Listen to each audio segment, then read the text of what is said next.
Bullying has become a national proverb that can be found in every school and community.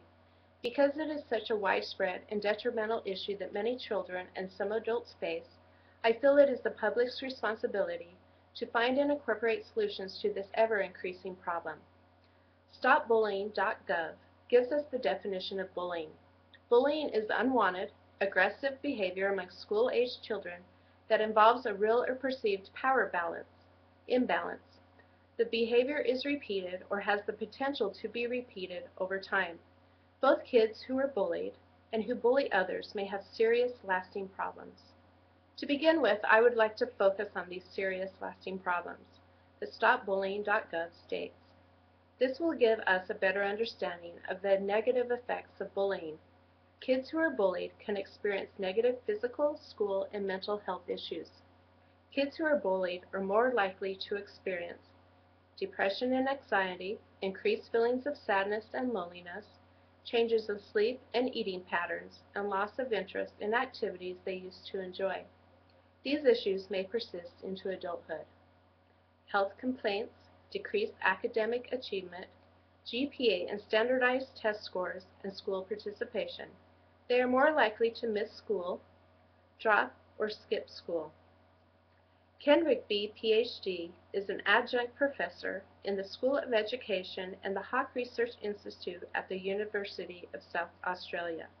He is also a long-term member of the National Center Against Bullying. He shares these views about school bullying.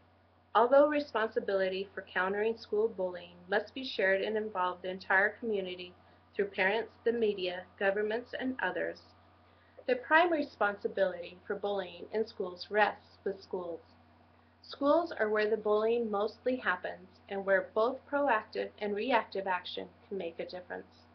The major features of what schools can do about bullying are as follows. They can develop an agreed, well-supported anti-bullying policy to direct operations. They can become aware of their moral and legal obligations in responding to bullying in schools. They can deliver information to students about bullying and involve them in classroom activities that will enable them to acquire attitudes and skills that will help them in developing and maintaining positive relations with their peers.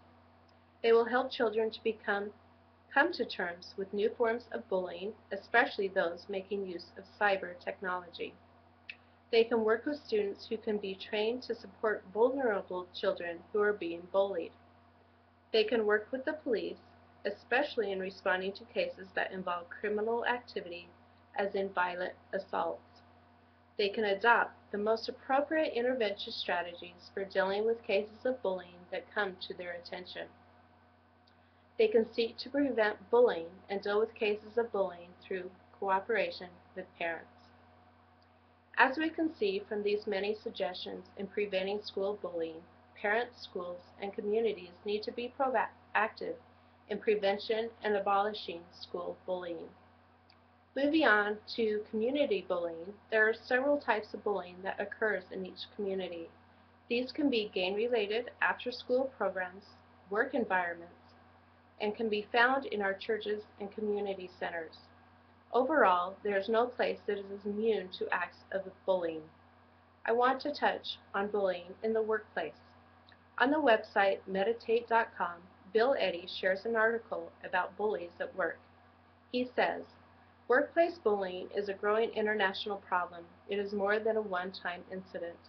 It is a pattern of behavior between a bully and another worker which can demoralize, isolate, and trigger illness in the target of the bully." What is bullying? Who does it? Is it increasing? What can you do to protect yourself? And what can employers do to promote a safe environment for employees? All of these are important questions to ask, and once again, the responsibility lies with the employers and the employees to prevent bullying in the workplace. Finally, I believe that bullying is an issue that warrants public panic for all the reasons that I've given. It is a life-changing event for the bullied that can negatively affect them the rest of their lives. It's the public's duty to create, incorporate, and be proactive in bullying prevention in all areas of our social lives. Hopefully one day, bullying will be a thing of the past.